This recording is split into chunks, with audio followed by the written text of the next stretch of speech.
The senator from Maryland. Mr. President, first I want to thank Senator Whitehouse for bringing this issue to the attention of our colleagues and the American people.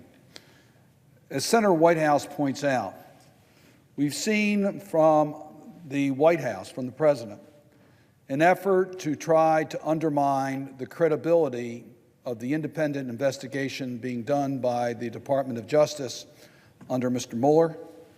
These are very serious issues, and I would hope every member of this chamber would support the independence of that investigation and speak loudly against any interference, wherever it may come from.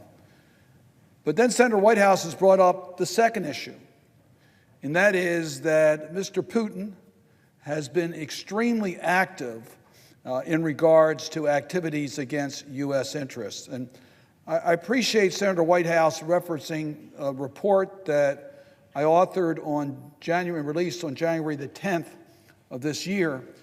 It was a result of a full-year operation by the staff of the Senate Foreign Relations Committee to document Mr. Putin's reckless assault against democratic institutions, universal values, and the rule of law.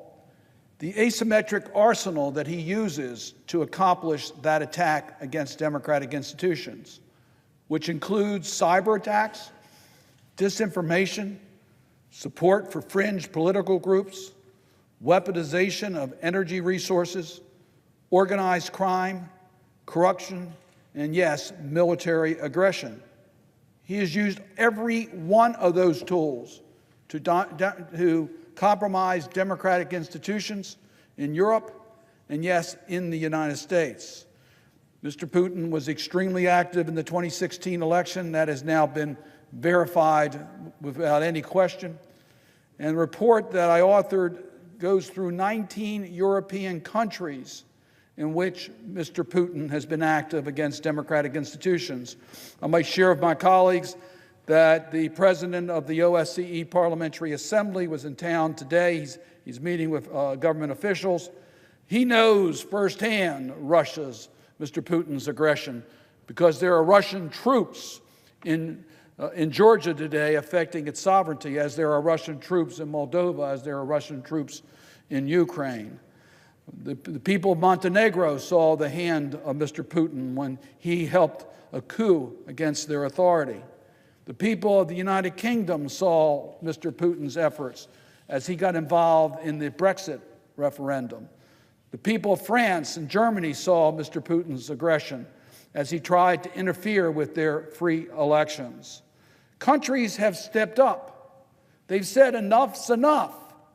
And we've seen with strong leadership that you can counter the activities successfully of what Russia is trying to do. The right mixture of political will, of defense and deterrence can work. And yes, as Senator Whitehouse pointed out, we in Congress acted. We recognized the threat of Russia. So we passed the Countering America's Adversaries Through Sanctions Act, the CAATSA Act. It was a bipartisan effort that tightened some of the sanctions under the Obama-era executive order on Ukraine and passed new mandatory sanctions against Russia because of their activities. There are sanctions imposed in regards to Russia Federation's undermining cybersecurity. There were sanctions related to Russia's crude oil products. There were sanctions authorized with respect to Russia and other foreign financial institutions. There were sanctions imposed against Russia for significant corruption in the Russian Federation. Sanctions with respect to certain transactions with foreign sanction evaders and serious human rights abusers in the Russian Federation. Mandatory sanctions with respect to persons engaging in transactions with the intelligence and defense sector of the government of the Russian Federation. Why? Because they were interfering in our elections. Sanctions with respect to investments in or facilitating the privatization of state-owned assets by the Russian Federation. Why? Because that helped finance Mr. Putin's activities. Russia with sanctions with respect to the transfer of arms and related material to Syria. Each one of those sections imposed new authority to the President of the United States to impose sanctions against Russia for their activities. I said earlier, where countries have shown leadership, it has been effective in countering Mr. Putin's activities. President Trump, no sanctions, not one, has been brought forward under the law passed by the Congress of the United States. By 99% of the members of the House and Senate, we approved the sanctions. The Trump administration has opposed zero. Mr. Trump's failed to acknowledge that Mr. Putin's even been engaged in our 2016 elections. He says, I talked to Mr. Putin. He seems like he's telling me the truth when he said he wasn't involved, even though it is the unanimous view of our intelligence community, and the facts have now been very clearly laid out to the American people that Mr. Putin was actively engaged in the 2016 elections. And yes, we've seen very recently Russia's engagement in the Czech election.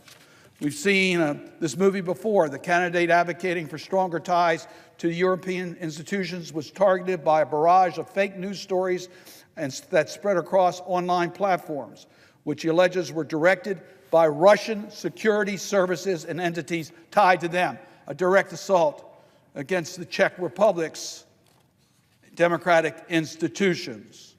And as Senator Whitehouse pointed out, Michael Pompeo, when asked in an interview if Russia would try to influence the midterm elections in the United States, our CIA director replied, and I quote, "Of course, I have every expectation that they will continue to try to do that."